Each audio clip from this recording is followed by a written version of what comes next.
All right, everyone, we'll be opening this meeting at 6:45 with 1.0. Moving on, request for interpretation. At this moment, do we need anyone who needs interpretation? Yeah. We got taken care of? Okay, awesome. Moving on to 2.0, call to order. Student board member, not present. Alice Lopez, Here. Merced Zamora, Here. John Alvarez, Here. Freddie Espinoza, here. Sabrina Gomez, absent. Moving on to flag salute. Please stand. Ready, begin.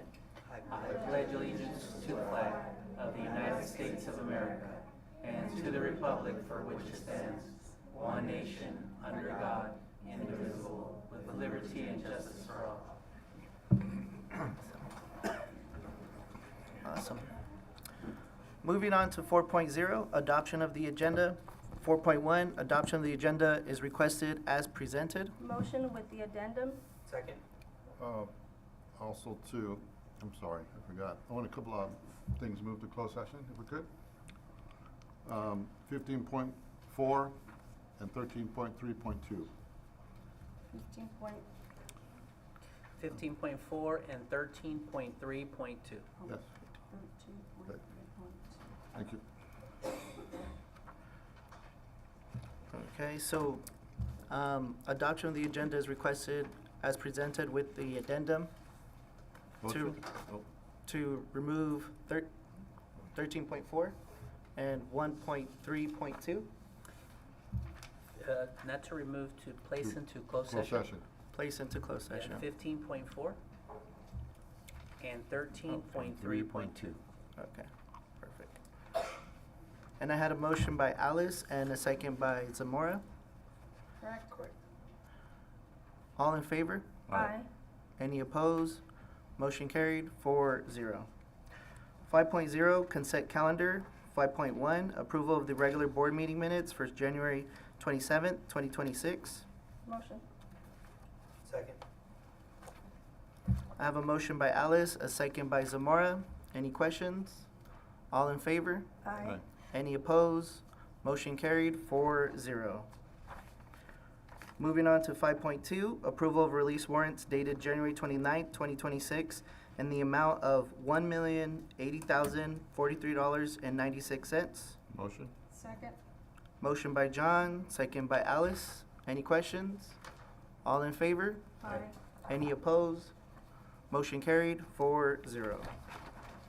Moving on to 6.0, award presentation. 6.1, student board member report. At the moment, we don't have a student board member, but if he was present, he would report what's going on at the high school and share that with everybody here today. So we'll be moving on to 8.0, public comments. Yeah, there are no comments. Oh, no comments at this time. Okay, definitely. So no publics at this time, but just to let everyone know for future, members of the public may address the board on any agenda item or other item of interest within the subject matter jurisdiction of the board before or during the governing board's consideration of the item. The board is not able to discuss or take action on any item not appearing on the agenda. Pursuant to the board policy, the board may limit individual comments to no more than 3 minutes and individual topics to 20 minutes. Please begin your comments by stating your name. Moving on to 8.1, superintendent comments. Yeah, there are no comments at this time. No comments at this time for superintendent. Moving on to 10.0, K through 8 issues. 10.1, theater and performing arts presentation.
part of her class, the dual immersion class, that we've been working, I've been working with them since the beginning of the year, rotating with other teachers and so forth, but they look a little scared today.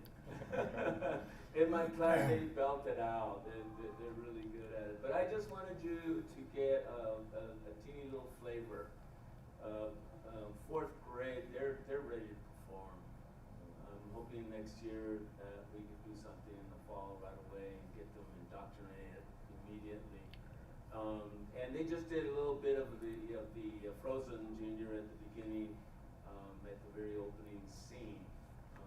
And they're not cast members. They're just students from Freedom that to show you that there is a lot of interest besides 4 or 5 that I had last year. And so I want them to introduce themselves. My name is Matias and I'm in the 4th grade. My name is Simena and I'm on the 4th grade. I'm Valeria and I'm in 4th grade. I'm Kate and I'm in 4th grade. I'm Pedro in 4th grade. I'm Nicole in 4th grade. I'm Diana and I'm in 4th grade. I'm Dustin and I'm in 4th grade. Thank you.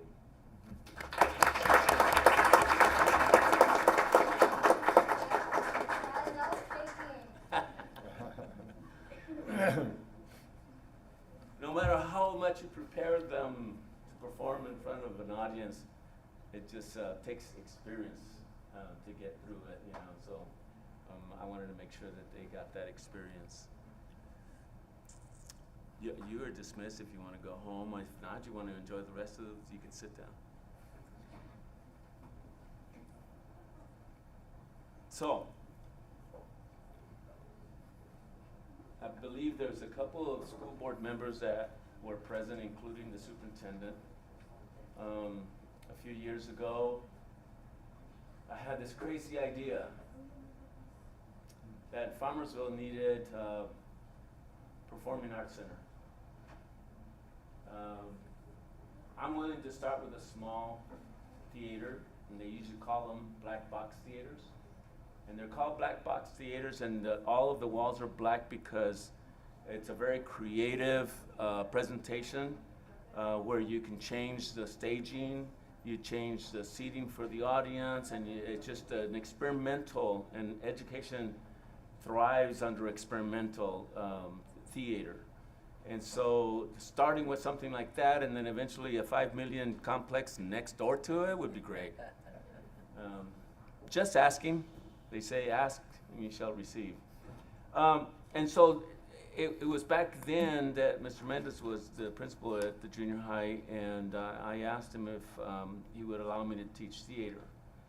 And theater is one of those things that at one time or another are pushed off to the side of funding, all kinds of reasons. But there is a multitude out there of other reasons for why we should have it. When I worked in Denver for 30 years, every school had an auditorium. They have the money, I understand, they have the money. But every school had performing arts. And in Colorado is where I started mine. I was going to go through some of this.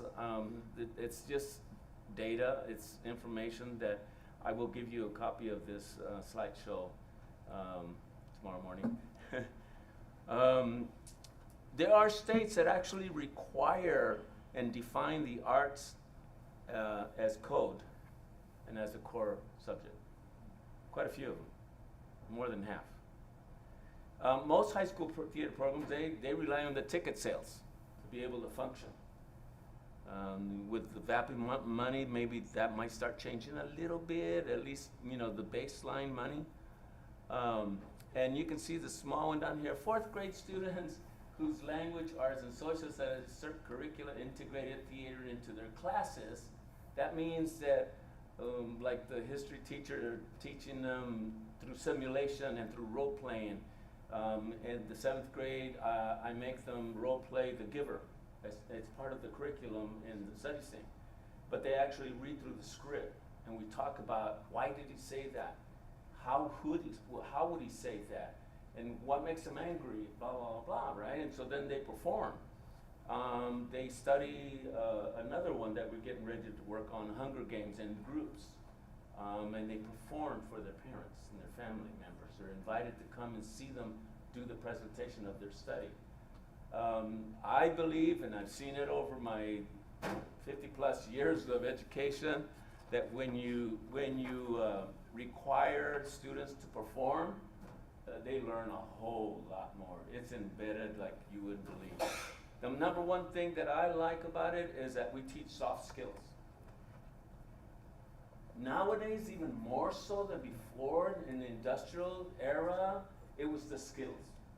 Do you know how to do this? Do you know how to do that? Show us. And then they got hired. Now, it's not the skills that gets people hired, it's the soft skills. Can get along with people. Ability to listen. Artistic sense. Nonverbal communication. Enthusiasm. Storytelling.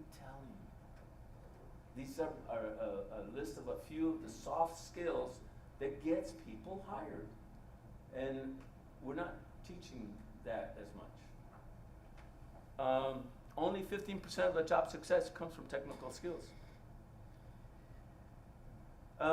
There's some links in here. I would, once I get this slideshow to you, I would encourage you to go through some of those. Some of the links will present to you some students that Theater is so important. It teaches us how to connect with each other. School theater impacts our students on so many different levels. The skills to be a public speaker, to be a collaborator, to think about a situation in someone else's shoes. It's changed the way I look at the world, and it's changed the way I look at myself. I found out I could do so many things that I didn't know I was capable of doing. I think everyone can get involved with theater, because it doesn't matter if you're backstage or in the balcony, if you're in the audience, if you're on stage. The best thing about theater is it's not one-sided. I could be stage managing or doing something else, and stepping into someone else's shoes within the theater, you really learn the respect for that person. I think the theater community is absolutely amazing. There's different people from all walks of life. Everyone in the cast, they're all just wonderful people. They're my best friends ever. I've been with them for, some of them for 4 years. When we have that community, when we have that sense of breaking down barriers and really becoming one with each other, I think is the most beautiful thing. So building community is a really big thing in theater.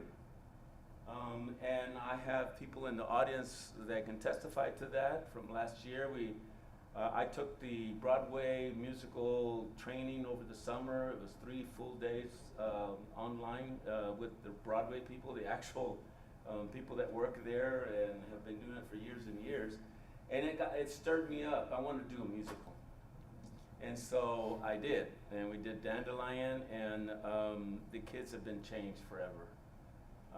Mr. Mendes was there, saw them afterwards when we had the talk back, and the exuberant, bubbly, giggly, like we did it. That goes, and I've been involved in sports. That's why I'm showing you this, because this is my senior picture. I was the first drum major that completed the competition in Long Beach for Redwood. Mount Whitney had been going, but Redwood had never gone. And we went and we got first place in the halftime show and second place in the marching. Farmersville has talent. People that have talent can see talent. And I know I have talent. I've seen it in myself, and I've seen it in others through me. I broke the 2-mile record 10 times there at Redwood in my senior year. So I went forward and tried anything and everything. I'm really I love the frontier. I started back in 1976 working with the Teatro Campesino that you might have heard of. He was the one that went with Cesar Chavez and did the teatro. He instituted the teatro word to mean the style of Chicano movement theater work to educate the farm workers. And that was the whole message, was the storytelling was to teach and educate, which I'm still doing. And so this is a photo of me. I'm the one in the second position there, with the long hair and the mustache, and you probably don't recognize me there. We were doing some exercises in theater with Luis Valdez. He was doing a conference there in Alamosa. And I didn't realize it until, I don't know, a couple of years or so after I'd been an elementary principal for, I don't know, 5 years or something like that they put out a book, but back then it was 200 years. Now it's 500 years of Chicano history and photos. And this is one of them that's in the book. That documents my involvement in teatro and theater since 1975. Locally, I did a drama at Seville at Stone Corral. It was the migrant farm worker's son. It was a very hopeful but very tearful drama about a struggling family, an immigrant family from Mexico that crossed the border. The father is a farm worker, the son is a rapper, and there's a lot of family conflict and so forth. And we actually built an auditorium in the bus garage.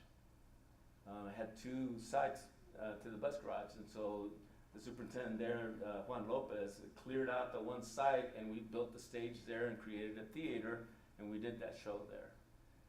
It transformed at least the actors, if not the audience. I had 2 bus loads of big buses from Orosi High School. And when the father comes out and confesses what a terrible father he is because he brings a six-pack every day to forget about the fact that his 8-year-old daughter drowned in the canal because of him, because he spanked her. She runs to clean her communion dress, and she falls in and drowns. So this self-afflicting Mexicano doesn't want to think about that, and so there's a lot of conflict. But at the end, it came out really beautiful.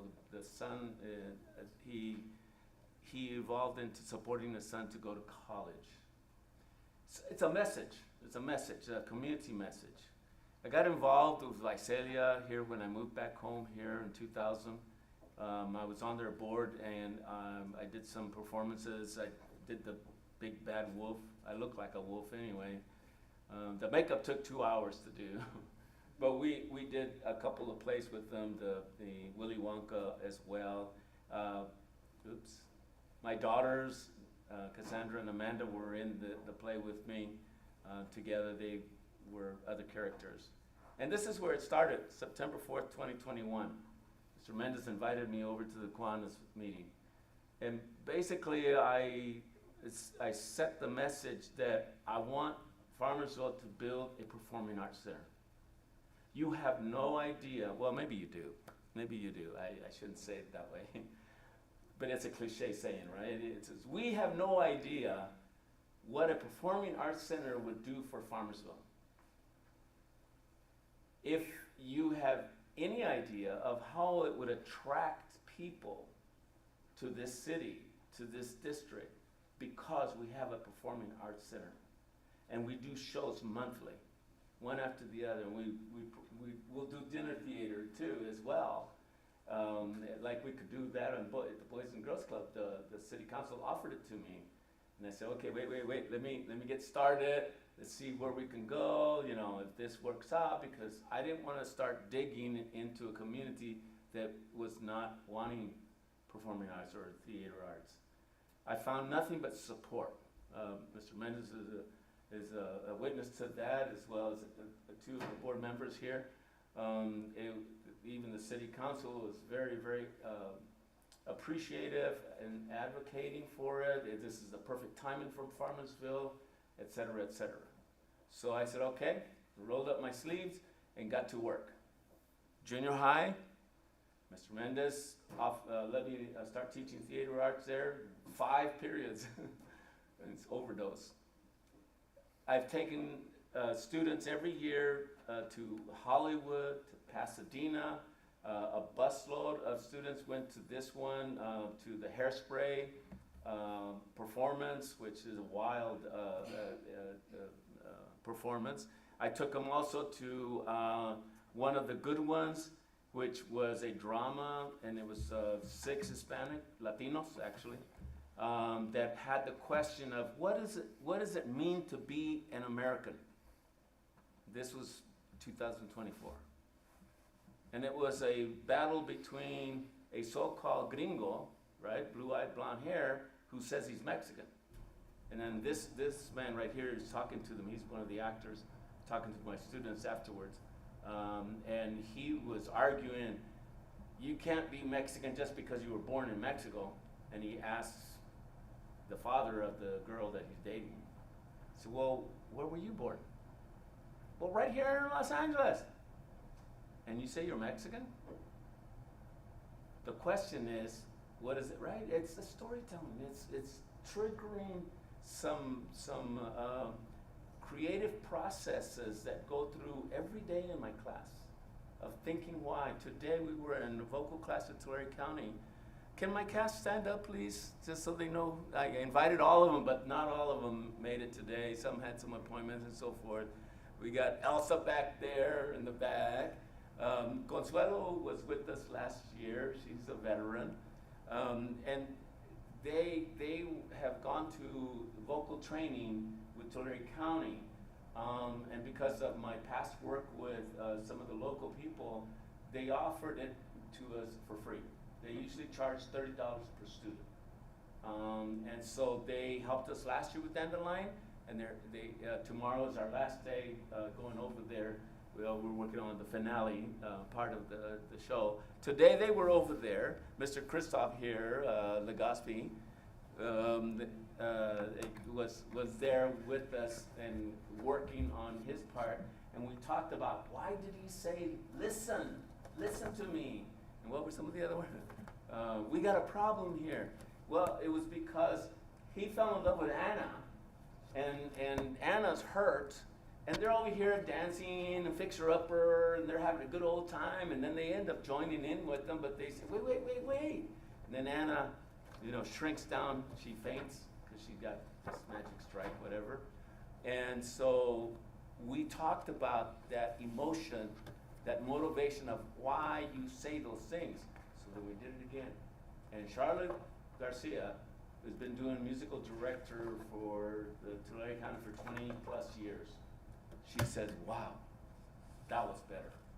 So she and I working together really has brought it out, isn't it? We didn't give it to them.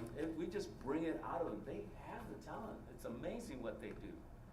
So this is showing up on November, coming up November at Roger Ruckus. This year we went to go see Frozen. And that's what we're doing this year, Frozen, because I want them to see professionals do it, and then maybe they'll get some ideas, and they did. This is all because we've started the FJHS, thank you, Mr. Mendez, Falcon Black Box Theater. We're still at the beginning. We're still a startup. We've got a 24-foot trailer, thanks to the district allowing us to get the equipment. Tomorrow I'm moving the trailer over here to Freedom till we start doing some setups and the trusses and et cetera. And we're waiting. I guess some equipment showed up today. I saw it on Amazon. But this is the roots. FJHS, Falcon Black Box Theater. We can make it grow. I think that we've planted a seed at the elementary, at the junior high. Who's in the junior high? Raise your hand. Who's at Freedom? Raise your hand. And who's at the high school? Yeah, we started off with 7 high school students. Again, it takes a commitment. And one of the things that we fail in society nowadays is a lack of commitment. People won't follow through, or they just talk and don't do. These kids that I have in my theater arts class, they do. They do. And they committed. They've lasted this long, and they're going to finish, I know. We've had some fall to the wayside because softball was better or whatever. Because theater is tough. It is really hard. And this is a diagram that I started with, outlining, we could have a little miniature theater there in my classroom. And we did. I got round tables that fold up so we can just make room in there and do that. And we rehearse in there and so forth. But thank you for the trailer. There's a few more things to do, like shelving and hooks and things that hold, put things in there. Right now, it is crammed tight. You cannot walk in there. Tulare County is loaning us these 12-foot props of the icicles that come out at one time that Elsa, enough, and the icicles come out. So I'm looking for stage crew that will help me push those icicles out there. It is full of props. The doors, the 12-foot doors are laying on the floor and so forth. So we're gonna bring it over here, start unloading. I've got some teachers that are trying to help do some repainting and fixing some of the props up. MOT, Melendez said that he would work on, I got from Colinga a structure that's got wheels. It's like a platform, 4x4 platform, and Elsa's gonna walk up there. And on order is a CO2 jet that will shoot out looks like smoke. And that's when she's gonna switch over to her costume. So it's gonna be fun, whether they work or not, you know, the special effects. And here's the inside and some of my veterans from last year of that trailer. Dandelion. We went to Hester for the very first time, and all the kids, all I had were the kids and me. And I mean, we struggled getting those trusses up, and I brought my scaffold to get up there and put the lights up, and they struggled with the curtains. They put the curtains in the backdrops, and they did most of the work. I did a lot of programming. You gotta do programming on my laptop and the mixer hookup to program the lights when they come on and go off and fade out and whatever, and then the music. They all have those little microphones, those they call them face microphones. We will have 32 microphones, and I have a 32-channel mixer. So we're packed, and they're all gonna have one, so you can hear them. Well, Mr. Corrales, thank you very much. We look forward to seeing Frozen. Yes,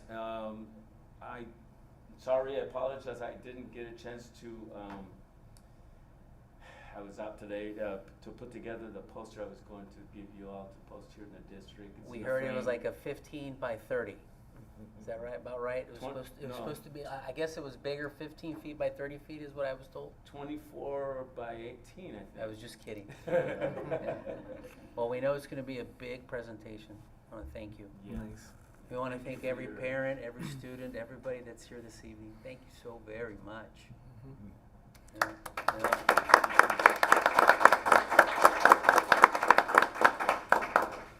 Yeah.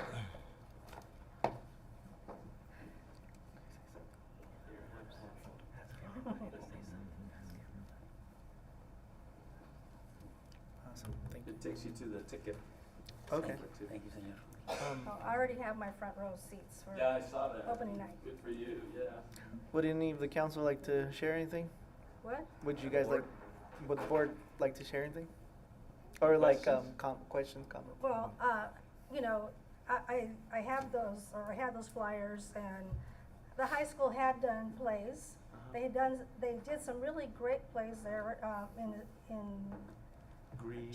just a little part where the band practices. They actually did the Diary of Anne Frank one year, and they did a limited audience, and that was really, really well done. They did Aladdin in the gym. They did Grease.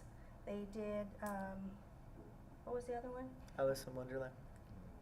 They did several plays, but the whole thing is that we need teachers, instructors that are willing and have the passion like you do. That's what we missed, what we were missing. So thank you. Definitely appreciate the passion you bring. Thank you. Really energetic.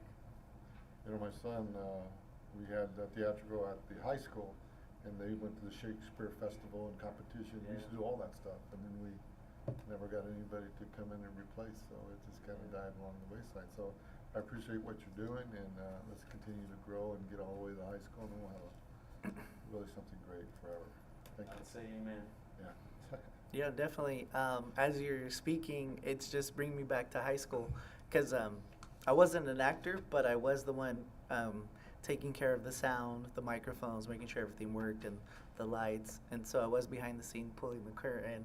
And so, you know, there are the actors, but then there's those who learn the technical skills as well. And so I just, it's really cool just to see when you see that behind the scenes as well. And just my friends who learned the lines, I thought it was always amazing for them to remember something and go out there and just spit it out. Like, I'm like, how'd you remember something that you yourself didn't write, or it's just not coming out? Like most of us, we naturally speak, you know, but to remember something and to deliver that message the way they do is, I think that's just a skill it amazes me every day.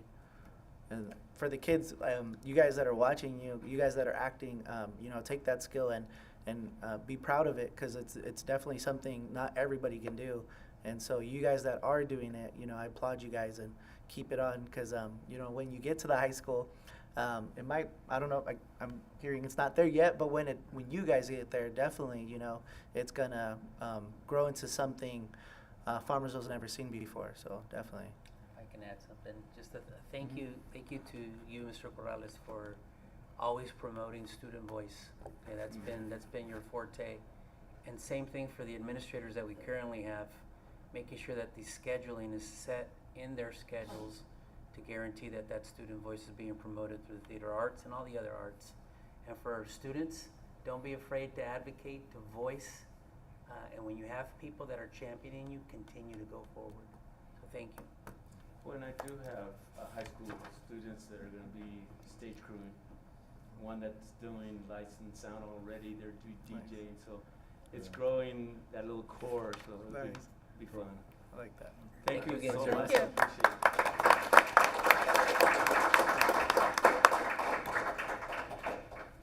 Alrighty. Moving on to agenda item 10.2, approval of father-daughter and mother-son dance on February 20th, 2026 at Farmersville Junior High School. Motion. Motion by John, second by Zamora.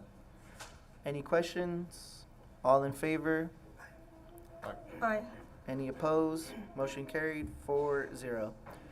And just to inform everyone, at this moment, we're just going to continue with our normal agenda items. You guys do not have to hang out, but if you like to hear just kind of what we have going on with school business, feel free to hang out. Alrighty, moving on to 10.3, approval of overnight Northern California Tournament of Champions on March 6th through 7th, 2026 at Loomis, California. Move. Second. Motion by Alice, second by John, and one abstain. Any questions? All in favor? Aye. Any opposed? Motion carried 3-0-1.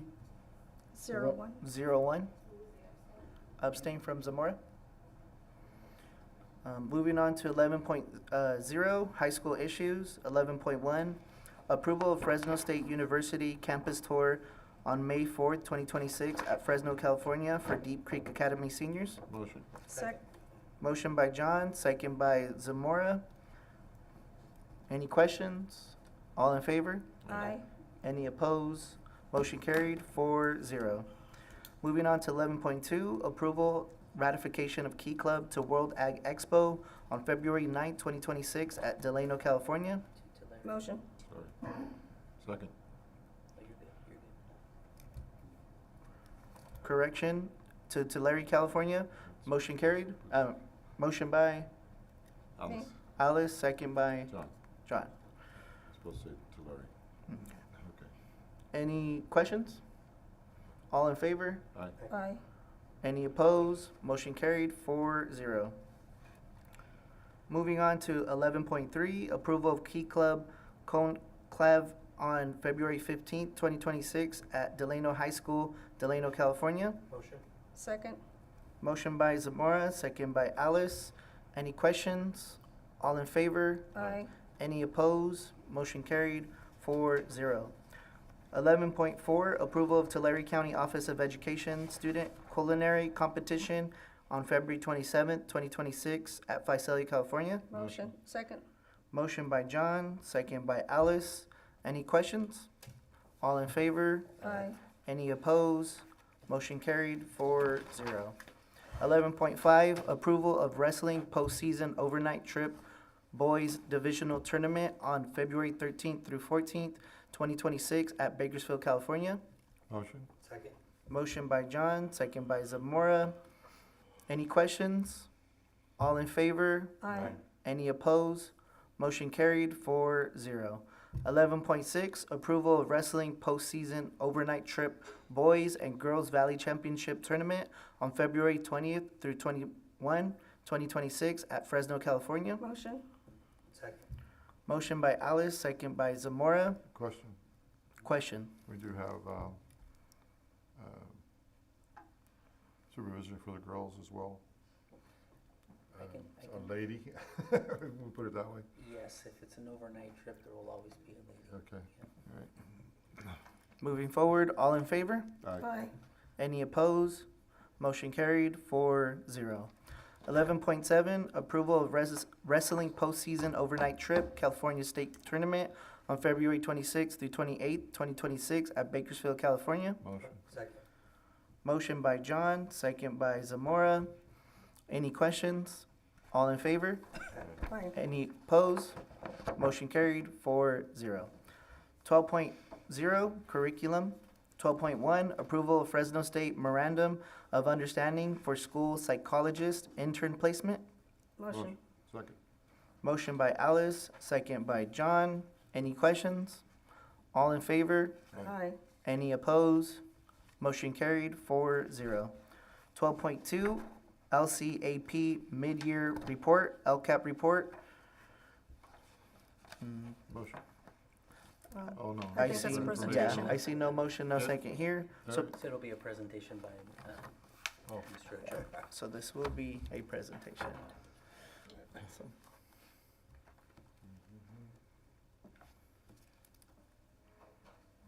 All right. Good evening, members of the board. Hello. Superintendent Mendez. Happy to give this presentation this evening. You'll likely remember back in 2023, this mid-year LCAP report became a requirement. And so the last several years we've been doing it. And so the purpose of it is really to ensure that we're transparent in a variety of issues related to the annual report, reporting how were we doing with our LCAP implementation. Okay, you have a very lengthy report in your board packet. You'll see the same presentation up here. I will not be reading the board report. I'll hit the highlights. Okay, so I'll try to make it as synthesized and succinct as possible. But if you need me to, I can pause for questions along the way or wait till the end. Okay. As I mentioned, this is an annual report, and it is required that the update be provided by February 28th of any given year regarding the LCAP. So this is through December, so our progress from the beginning of the school year through December. And the areas that we're required to report out on are threefold. Those are the mid-year outcome data. Usually they're in arrears because most of our goals are aligned with end-of-year goals, so they do reflect the 24-25 school year in many respects, but any updated LCAP data sets that are mid-year metrics will be included and are included in the LCAP. The two additional ones are the implementation status of the actions. Basically, are we doing what we said we were going to do? And then the mid-year expenditure data is, out of all of the resources aligned with the plan, how are we doing with the spending? Okay, so our goal is to spend down the funds in the LCAP to ensure that the implementation happens, that those actions get carried out. So something very quick about the budget overview is that our total LCFF, that's the local control funding formula, is approximately 37 million. Now there's almost 11 million of that as the supplemental concentration fund. So just as a reminder, what that means is that we have monies that are generated by the numbers of students identified as low income, foster youth, as well as English learners. So the 11 million or so, that is what is written into the LCAP. So there are three goals. The first one I'm going to start with is the academic excellence. And this is really what it comes down to is increasing student outcomes, the student achievement for all students and student subgroups across all content areas.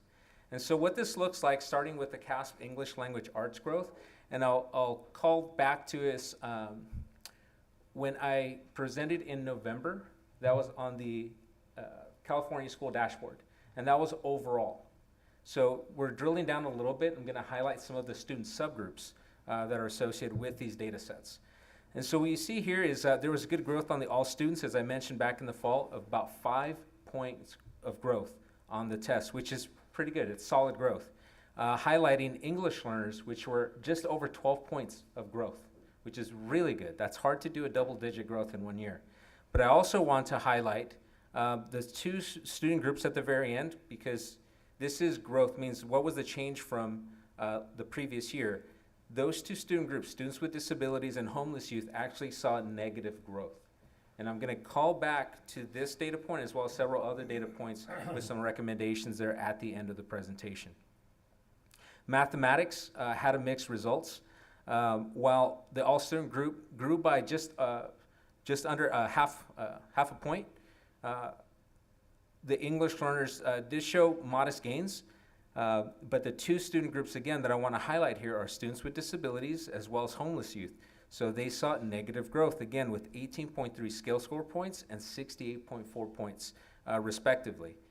So I will share at this point, the district was identified for differentiated assistance, which means it's a technical assistance that the Tulare County Office of Education provides when we show any student groups that have multiple metrics in the red. And so we have homeless youth and students with disabilities that we're currently working with the county, and we have another meeting tomorrow to get to some root causes as to why are we getting the results that we're getting.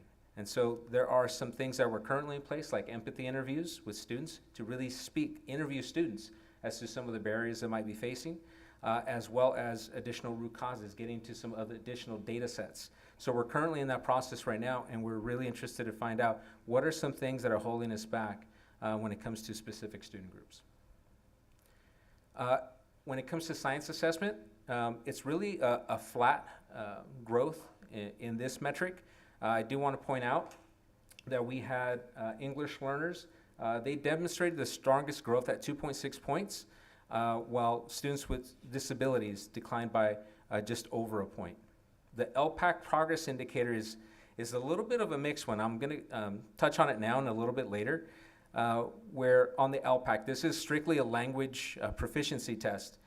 Students in the well-developed area declined slightly by 0.19%, but long-term English learners experience a slightly higher decrease. However, with that being said, we're going to find that you'll see later more students were reclassified. So going to last year, and the current progress of student reclassification is higher this year than in previous years.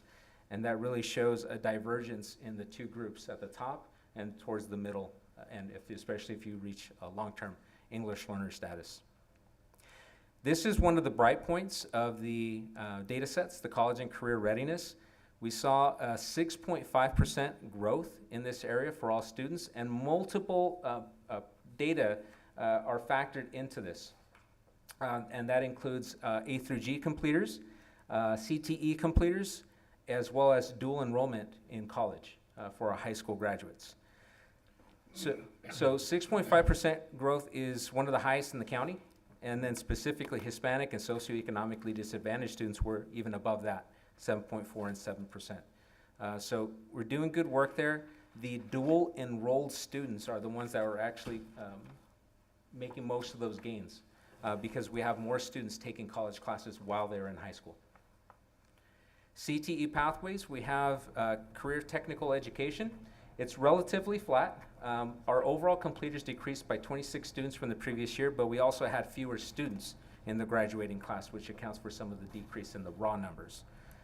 We did see some increase in completers for our English learners and students with disabilities, respectively by 3 and 2 students.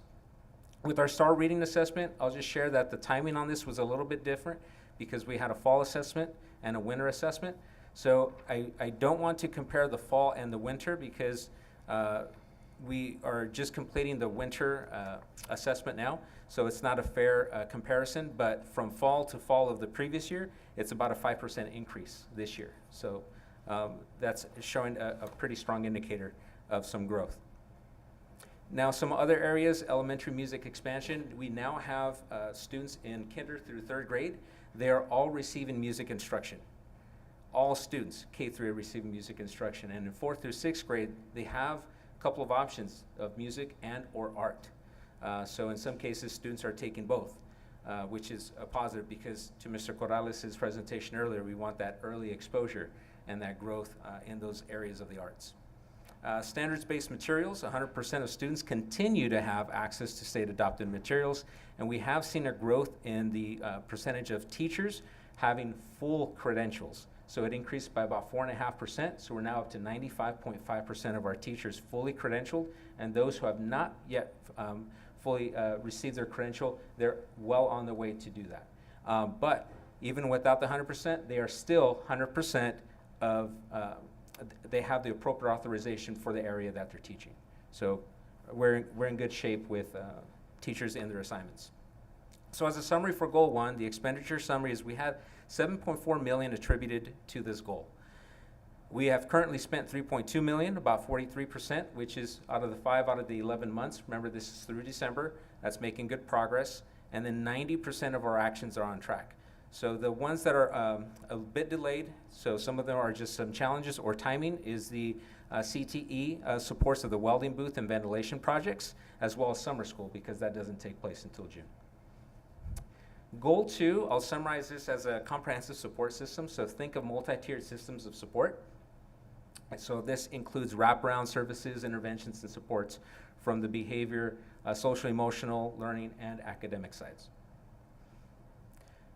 So some positives, the chronic absenteeism. Although chronic absenteeism from the previous 2 years remained flat, early indicators are that we're making good progress with about 1 to 2% at every school seeing an increase in attendance.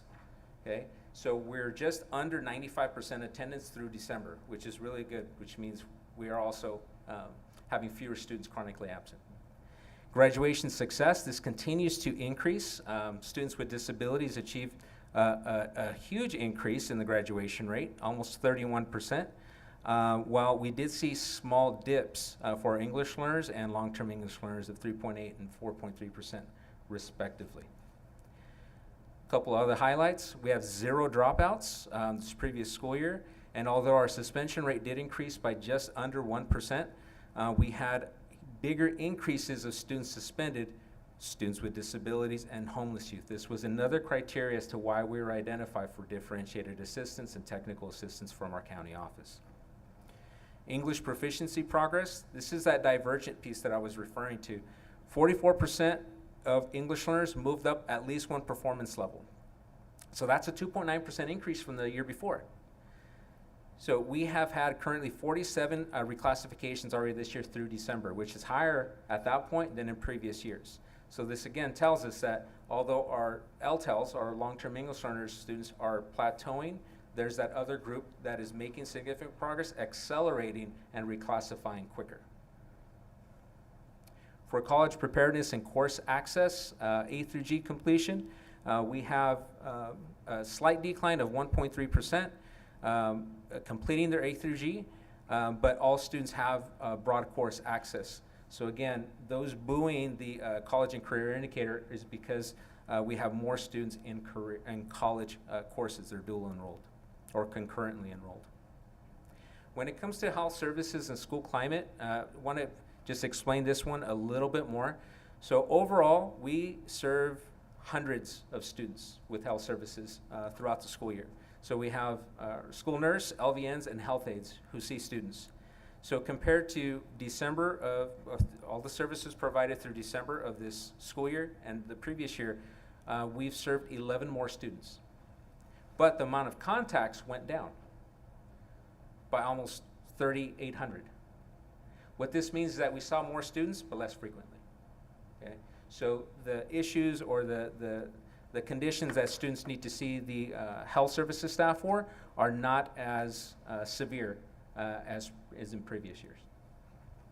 And then separately, with our schools receiving passing scores on the facility inspection tools safety score, all schools have met that mark. And that's part of our Williams visit as well for our schools that are visited by Tulare County Office of Ed every year. So in expenditure summary, we have, I know the text is really small to see up on screen, but we have 1.84 million of the 5 million, which is about 37% expended. And I want to explain this in two parts. First, our school counselors, we have all of our school counselors in place. However, there are some Title I funds that are carryover funds that have a timeline, an expiration there. And so we utilize that chunk, almost 400,000, towards the counselors, which relieve the LCAP of that expenditure. So that means that the expenditure summary is minus the 400,000 because we use a different fund for that. So all our health services are in place. Our speech services were above budget just because we have to contract that out. We don't have anyone in-house to provide those services. So that's a bit above. And then the safety measures is more of a timing issue. So we have over $371,000 budgeted for the school safety measures. A large chunk of that is the ActiveNet contract, which the board, I believe, approved a couple or 3 meetings ago. So that's more of a timing. We have a yes on that, but it's about putting it in place and then paying that out, which will happen towards the end of the year, as well as the surveillance cameras that are going to have to be updated as a result of that, which is an additional cost. So that one's more of a timing. That's why we're lower on the expenditure piece on goal 2 than what we should be. Now, our last goal, goal 3, which is family and community engagement. I'm actually excited about this goal and our progress here, and I'm going to highlight a few things because this goal is oriented about increasing the level of engagement by parents, families, and the community. So something that we've been working on is the education workshops. So largely we have many of our parents attending the PK. So this is the Parent Institute for Quality Education.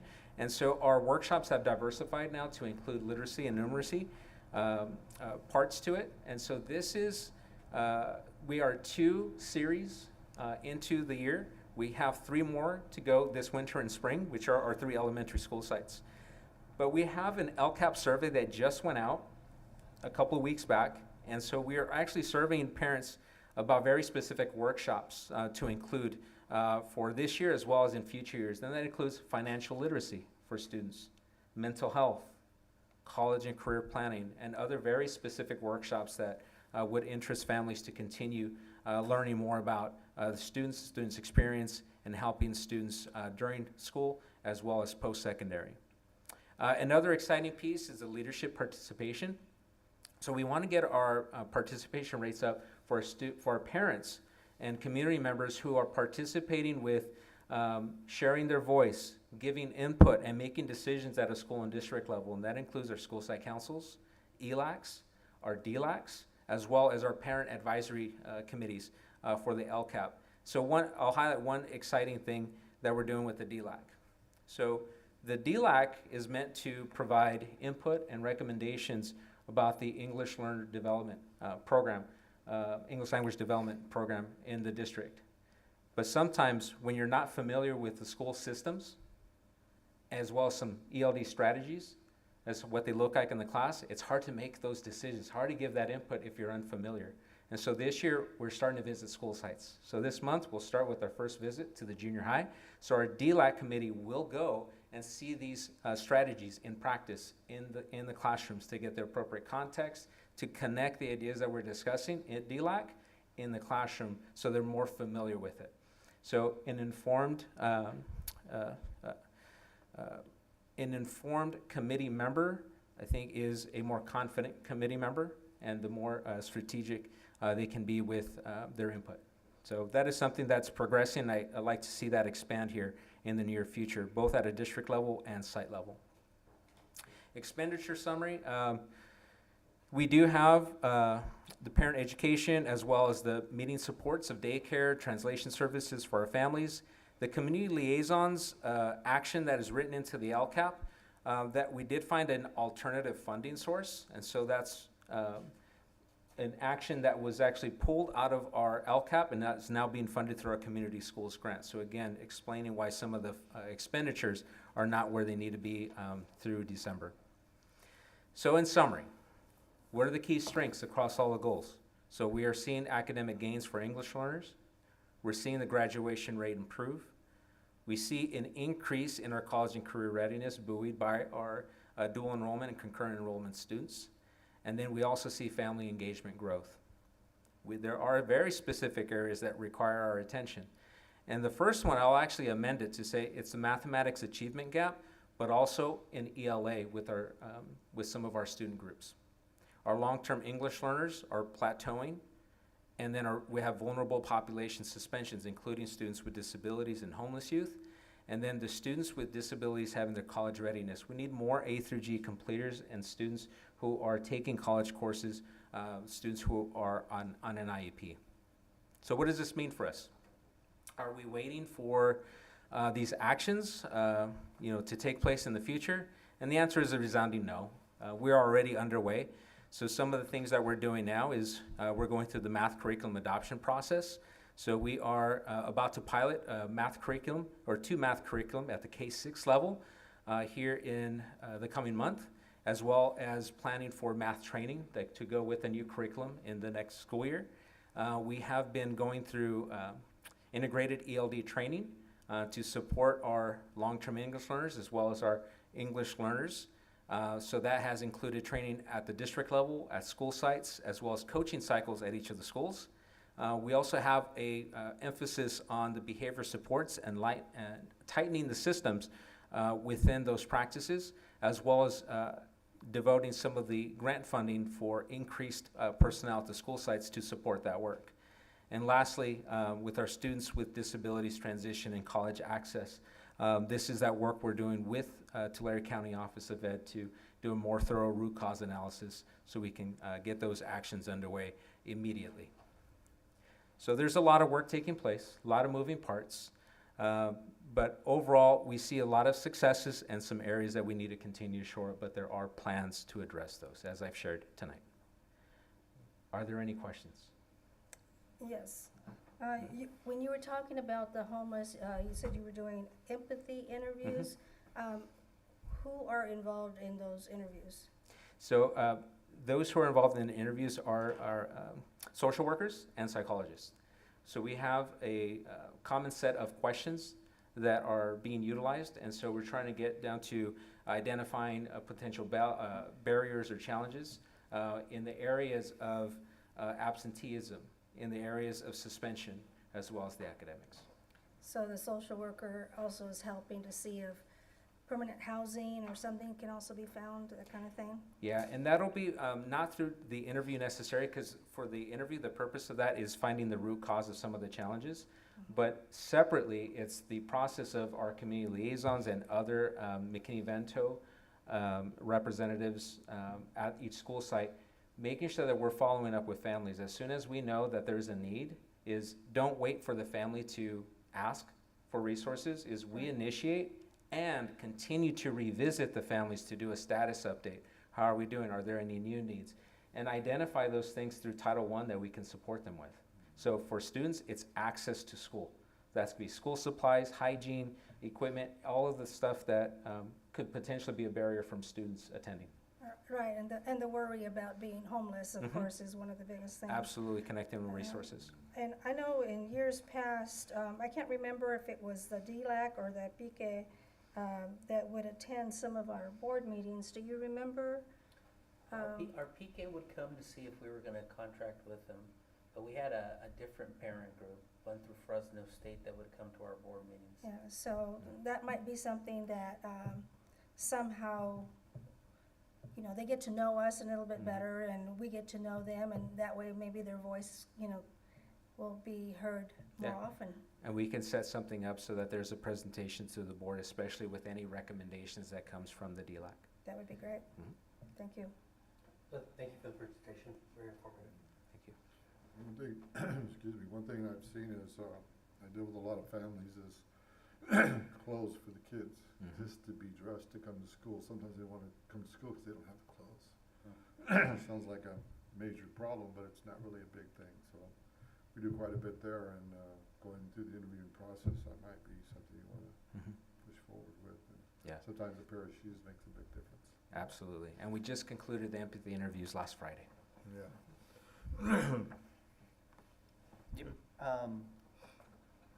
From what I remember, I believe we're looking at, or I don't know if we've purchased our new books for math, our math curriculum. That's exactly what we're going for right now. I believe our K-6 is looking at working through those two selections.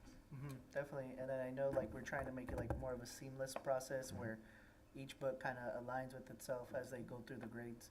And so I know that as the math part right now is, you know, where it's at moving forward with just picking up those curriculums that are more seamless for the students and then the teachers involved. I know for them it's going to be easier step-by-step process to get those kids where they need to be. So definitely, I see we're on a good. Mr. Cho, maybe you can share how big the group is that is helping select our curriculum. We have 13 committee members on our math adoption committee, and then we met last week. And so I'll share right now without naming the publishers. It seems like our junior high and high school have pretty much settled on what they're going to recommend. But at a K-6 level, there's still some disagreement. And so we're moving forward with the pilot at a K-6 level. And so there are 14 participating teachers who will be piloting the curricula. Nice. Perfect. And that'll be through the month of March. So at the end of March, we'll reconvene. We'll go through, debrief, what are the pros, cons, and then collectively, what's the recommendation at a K-6. Ultimately, we would love to have a K through 12 program, but if it makes sense to go with the stronger program, according to the committee and all of the input provided by staff, that it ends up separate, we can work with that too, but we're letting the process play out. Awesome. Yeah, I just want to say you shared it was going to be a quick snippet, but you went into depth, so I want to thank you. A lot of preparation came to have a fantastic presentation, so thank you so much. Thank you very much. Awesome. Thank you. Alrighty, moving on to agenda item 13.3, approval of Freedom Elementary school garden boxes. Motion. Second. Motion by Alice, second by Zamora. Any questions? Just a comment. Comment? It was a great meeting. Plenty of people going into the program. I had a meeting with the Contractors Coalition, and so we got some backing there too. I definitely want to get with you guys, and whatever you guys need, we're there, including the fence, because everybody says, what about a fence? Okay. All right. So I know Dr. Monroy is going to present pretty soon. Yes. And my understanding it's being called the Peace Garden? Yes, that's what the students want to call it, to tie it into last year's project, just a continuation of Peace the March. Peace. Thank you. Awesome. Really good. Perfect. Moving forward, all in favor? Aye. Any opposed? Motion carried 4-0. Moving on to 12.4, approval of CNA certification program and use of community school grant funds. Motion. Second. Motion by John, second by Alice. Any questions? All in favor? Aye. Any opposed? Motion carried 4-0. Moving on to 13.0, personnel. 13.1, approval of certification personnel. Item 13.1.1. Just to be sure, we moved 13.1.2 to closed session? We moved 13.3.2 to closed session. 13.3. That's in the next one. The next one. Yeah, 13.3.2 is in closed session. Okay. 13.1 would be the certificated personnel action report. Okay, so we'll move forward. Item 13.1.1 through item 13.12. Motion. Second. Motion by Alice, second by John. Any questions? All in favor? Aye. Any opposed? Motion carried forward 4-0. 13.2, approval of classified personnel, item 13.2.1 through item 13.2.2. Motion. Second. Motion by Zamora, second by John. Any questions? All in favor? Aye. Any opposed? Motion carried forward 4-0. 13.3, So you would go 13.3.1. You can have action on that one, but 13.3.2 would be in closed session. okay. Approval of extracurriculum activity coaching personnel, item 13.3.1. Motion. Second. Motion by John, second by Zamora. Any questions? All in favor? Aye. Aye. Any opposed? Motion carried forward 4-0. And just for the public, 13.3.2 will be moved to closed session. 13.4, personnel action report, information only. 13.5, adoption of resolution number 08-02-10-26 for placing a certificated employee on a 39-month reemployment list. Motion. Second. Motion by John, second by Alice. Any questions? All in favor? Aye. Any opposed? Motion carried 4-0. 14.0, Board Business. 14.1, 2026 ballot for CSBA Delegated Assembly. Motion for the two as recommended or on the Second. ballot. Okay. Any questions? All in favor? Aye. Any opposed? Motion carried 4-0. 14.2, consideration of any item any member of the board wishes to have on a future agenda or provide a written update. Starting with Miss Alice. Just an update on our solar project. I know that they got started on it. I'd just like to make sure that they're continuing the work. On the full project or the current project The that's current- located at Snowden? The current project at Snowden. I can give you a quick answer if you'd like right now. They should be done within 2 weeks. The idea was for it to be done before February 14th, Valentine's Day. But if, it's gonna be a week after that for sure. That would be just the construction, but it probably takes a while before we can get the connection, Connection, correct? correct. Okay, thank you. Oh, I have way too many. Yeah. Okay. One of them is, COPs? COPs, yeah, but that's there, but, the evaluation of Mr. Superintendent, we Oh, need to get that on the way. I know you got it before March.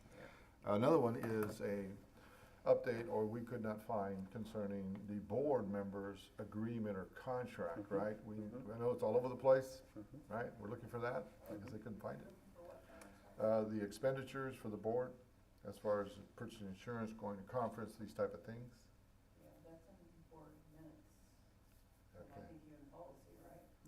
Yeah, so we need to find that, maybe do an update on that.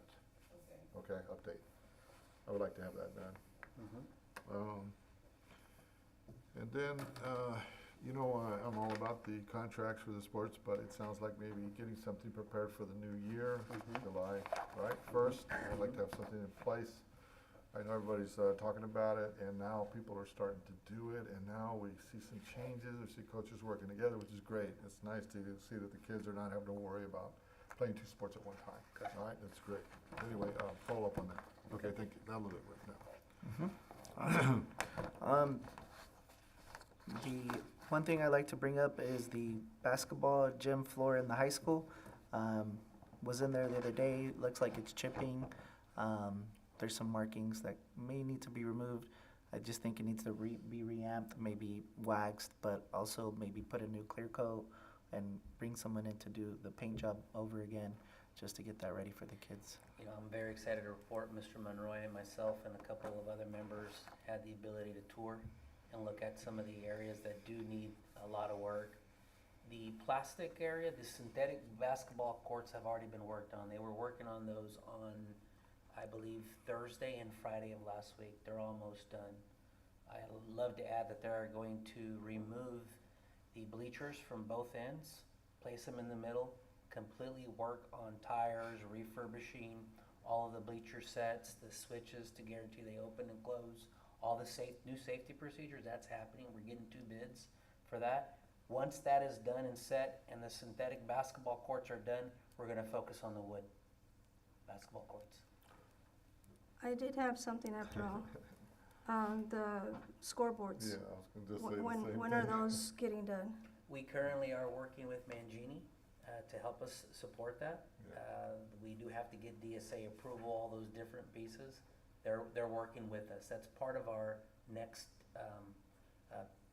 section 2 of the plan for Farmersville High School. Just to be clear, which Baseball and softball. baseball and softball scoreboards? 4 scoreboards. Okay. They're working on the electrical and where exactly per CIF and fiscally where we would be able to patch in.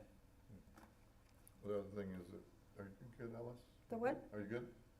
Well, yeah, since you mentioned Mangini, they should be coming up with some They're working plans. on, they're currently working on with us. The location is Yes. the tough part. we're trying to get them spotted in the right place so that you can see them. If we could follow up, I know that the Ag Center building is coming in shortly. Maybe get an update on that. I thought it would be here already, but I'm not sure. I was told by Mr. Melendez when we were touring Farmersville High School that it should be coming in this week. Yeah. If not, it was supposed to be in on Friday, but Yeah. I'm sure it's Okay. coming in this week. Okay, Pad is already there, electricity is already there, good. but we have the ability to connect to electricity, Yeah. future electricity there. Yeah, so I think we're good to go, and Mangini's got our backs. So. Yes. Yes. Good deal. Alrighty, before moving on, any more questions or comments or considerations at this time? Nope. Nope.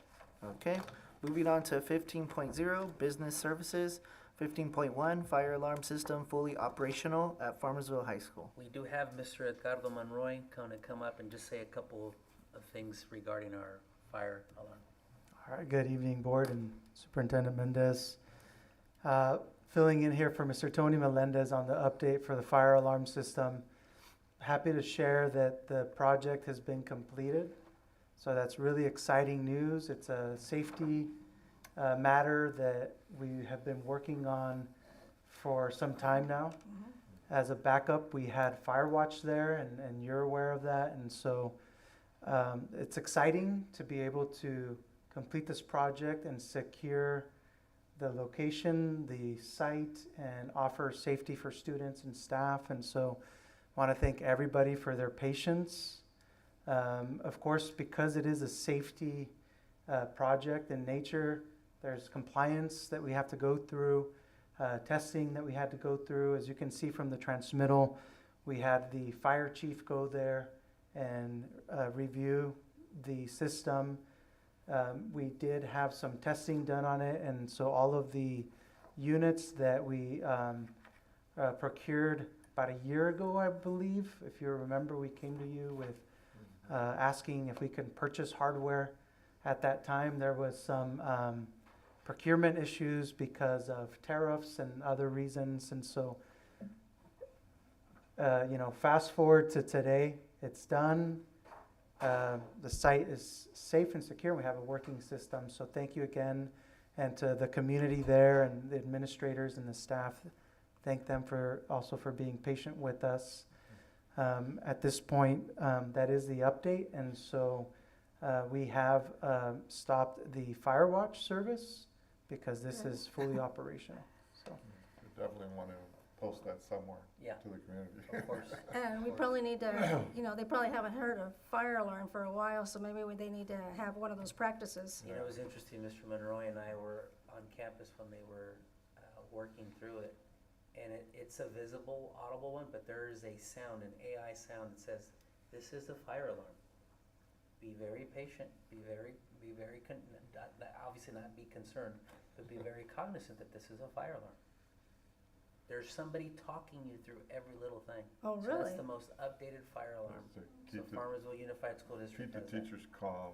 Everybody should be calm during. And does it have the flashing lights also? It's got the functioning lights, and as some of our administrators know, those sirens, once you hear it once, you'll never hear it again because you're deaf. And so, they've done a fantastic job where it's still loud and audible, but not to the point where it hurts you. It is adjustable, isn't it? Volume is adjustable. Louder the better, I guess.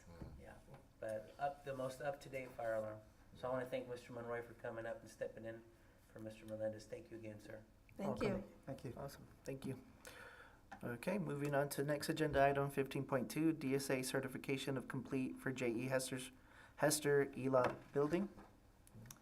Good evening again. So I'll provide an update for this one as well. So another really good news, the ELOP project is complete as well.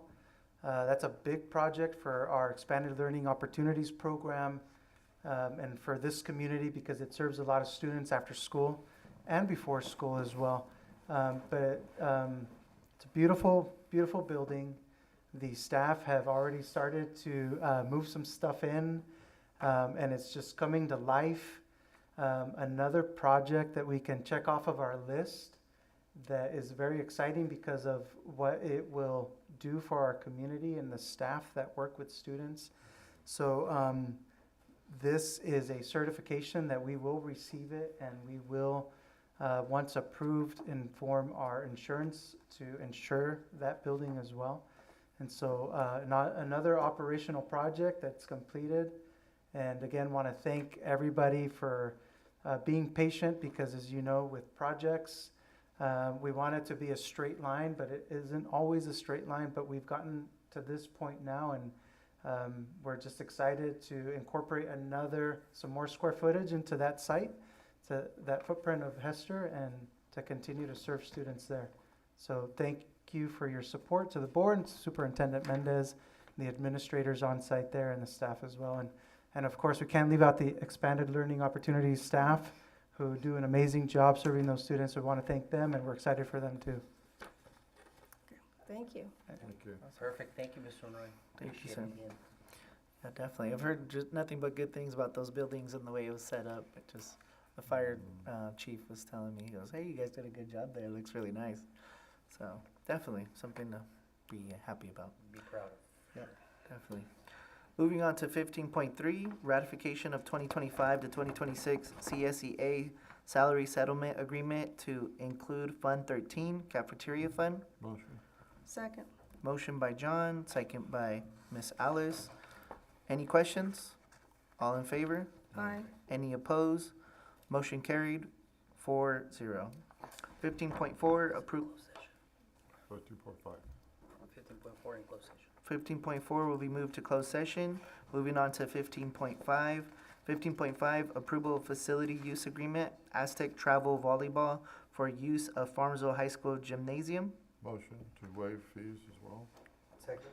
Motion by John, second by Zamora, with a comment to waive fees. All in favor? Aye. Any opposed? Motion carried 4-0. I'm ambiguous. 17.0, future meeting dates. 17.1, February 24th, 2026, March 10th, 2026. 20.0, adjournment to closed session. As we go into closed session, we'll be discussing 20.1, conference with labor negotiators G.C.54957.6. It is the intention of the board to meet in closed session to review its position and to instruct its designated rep agency, designated representative Manuel Mendez, name of organization, FTA CSEA Management. 20.2, public employee discipline, dismissal, release complaint, gov.code 54957. 20.3, conference with legal counsel, anticipated litigation, significant exposure to litigation pursuant to subdivision D2 and E of section 54956.9, one case. We'll close this adjournment to closed session at 8:04.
Okay, we'll be opening up the session at 9 PM. Moving back to 13.0, personnel, on item number 13.3.2. Do I have a motion? Motion to deny. Second. Motion to deny by Alice with the second by John. Any questions? All in favor? Aye. Any opposed? Motion carried forward 4-0. Moving back to 15.0, business service. On item number 15.4, approval of facility use agreement, Farmersville Aztec Volleyball Program for use of Farmersville High School Gymnasium. Do I have a motion? Motion to deny. Motion to deny by John, Second. second by Alice. Any questions? All in favor? Aye. Any opposed? Motion carried forward 4-0. And at this time, we'll go back to 21.0, actions taken in closed session items.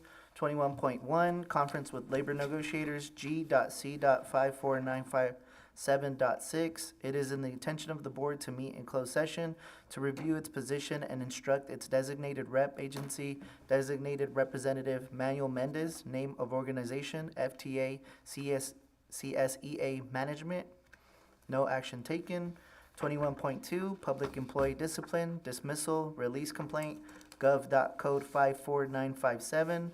No action taken. 21.3, conference with legal counsel, anticipated litigation, significant exposure to litigate pursuant to subdivision D, 2, and E of section 54956.9, one case. No action taken. Meeting adjournment at 9:02. Motion. Motion. Motion by Alice, second by John. Any questions? All in favor? Aye. Any opposed? Motion carried 4-0.